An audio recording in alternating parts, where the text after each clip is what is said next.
Hello, Joan of Arc, and we are here again in Maao, and I'm about to cross that river over the stones to Pasit's place.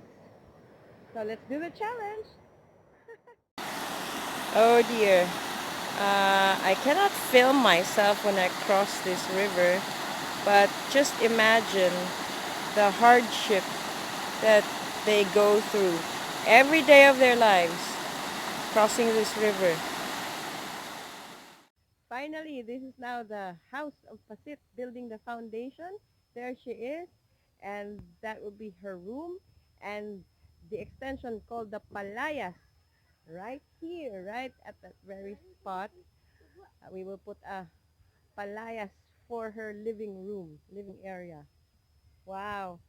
So, ka-beautiful kay Arisha by the bamboo clumps, and there's a river.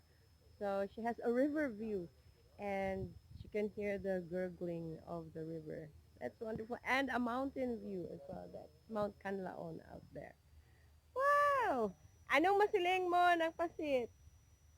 Ang masasiling ko lang, salamat gid sa nagbulig sa akon na nagkaroon ako sang balay nga maraming gid ang salamat sila. Oh, no. Salamat, Gid. Thank you, Gid, sa inyo Thank you tanan. gid. Thank you gid. Thank you, Gid. Payag. Ginadam ko nga payag daw nagbongga, ha? Bongga. Nagbongga. Amo na yung mga rest house, amo nin ng mga retirement home. Ang tawag na ni sini granny pod. Nagsosyal na nang. Nagsosyal. Oh, kanami na butangan mo da sa imo to nga foam. Na butangan sa tiles. Ay, sus kanami. O, sige ah. We're having lunch now. Lunch prepared by Pasit. Chicken tinola. Yay, salamat, Gid. Nakakaon na sila. Kaya it's already 1 o'clock. So, special. Ako na lang isa makaon. Salamat, Gid, sa inyo agin handa, ha. Salamat. This is si Jean. Isa sa mga anak ni Pasit. Okay, nagata. Kung pila daw ka bulket. Bulkit. Bulket. Bulkit na sa guma na yan ang yan. Ade ano na andyan? Bulpit. Ah? Bulpit. Bulpit. Oh, Bulpit. Bulpit.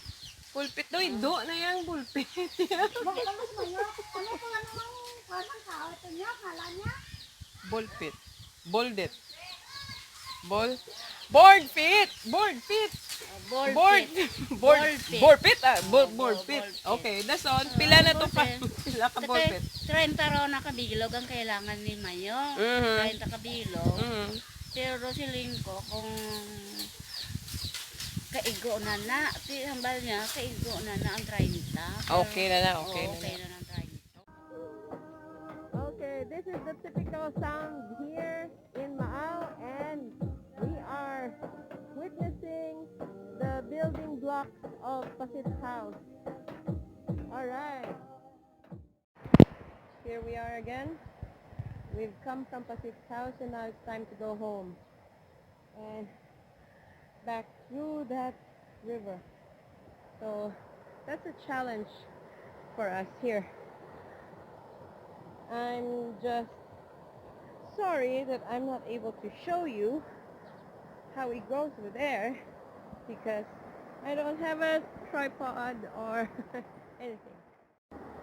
There is Pasit, and she's traversing the rocky river. This is a different path because the original pathway that we used to traverse, all the stones were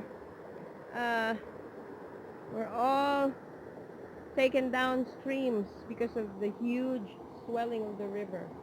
Would you believe that these heavy rocks were carried by the big waters of last night's rain? It was just rain, but the river swelled, or the river has swollen.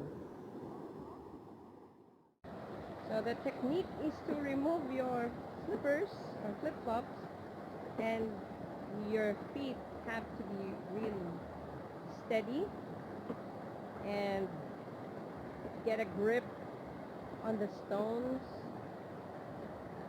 It takes quite a bit of an expertise, and thankfully I'm an expert on that.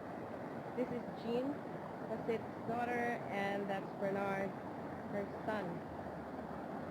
Okay, so I can do this, of course, but not with the camera on. Okay, let's do this. So now I'm on the other side of the river. I made it with my bag and my water jug, with mask on, and Jean and Pasit. This is Joan of Art. See you in our next video as Pasit's house progresses. See you soon. Bye-bye.